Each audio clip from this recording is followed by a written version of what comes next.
Friends, இன்றைக்கி simple மிஷினில் லிவர்னா என்னென்னா அதுக்கு 3 பார்ட்ஸ் இருக்கும். அது ஒன்று லோடு, ஒன்று எஃபர்ட் அண்ட் ஃபல்க்ரம். சரியா? ஃபல்க்ரம் மூவே ஆவாது. மொத்தம் 3 கிளாஸஸ் இருக்குது. One class, second class, third class. இதுதான் ஃபஸ்ட்டு கிளாஸு, இது செகண்ட் கிளாஸு, இது தேர்டு கிளாஸ். இப்போது இது எதுக்கு யூஸ் பண்ணுவாங்கன்னா, பழைய காலத்தில் ஸ்டோனை அந்த ஆறு கொண்டு போவேன். இங்கே ஸ்டோனை வச்சுட்டு அப்படியே இங்கே ஒரு வெயிட் மாதிரி இருக்கும், புஷ் பண்ணும்போது போயிடும்.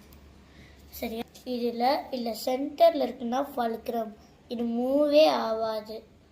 இது கிளாஸ் 2. சரியா? இதை இப்போ நம்ம இதான் கிளியர் வச்சுக்கோங்க.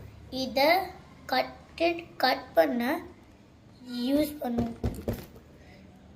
இப்போ கட் ஆயிடுச்சு பார்த்தீங்களா?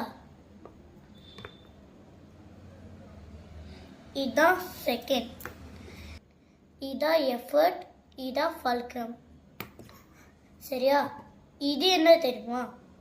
இதான் நம்ம துக் பண்ணுறதுக்கு இதான் யூஸ் பண்ணுவோம். இது அப்படியே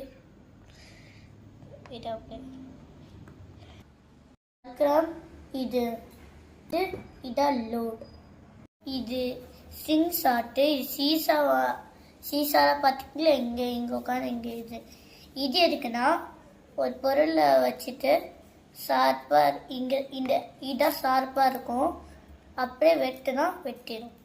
இது என்னன்னா, ஏதாச்சும் பொருளை ரொம்ப அழுக்காக இருந்தால் இப்படி அதை எடுத்து இங்கே வச்சு இன்னைக்கு நம்ம லோடு தான் என்ன கற்றுக்கிட்டோம்? கிளாஸ் 1 கற்றுக்கிட்டோம், கிளாஸ் 2 கற்றுக்கிட்டோம், கிளாஸ் 3 கற்றுக்கிட்டோம். பாய்.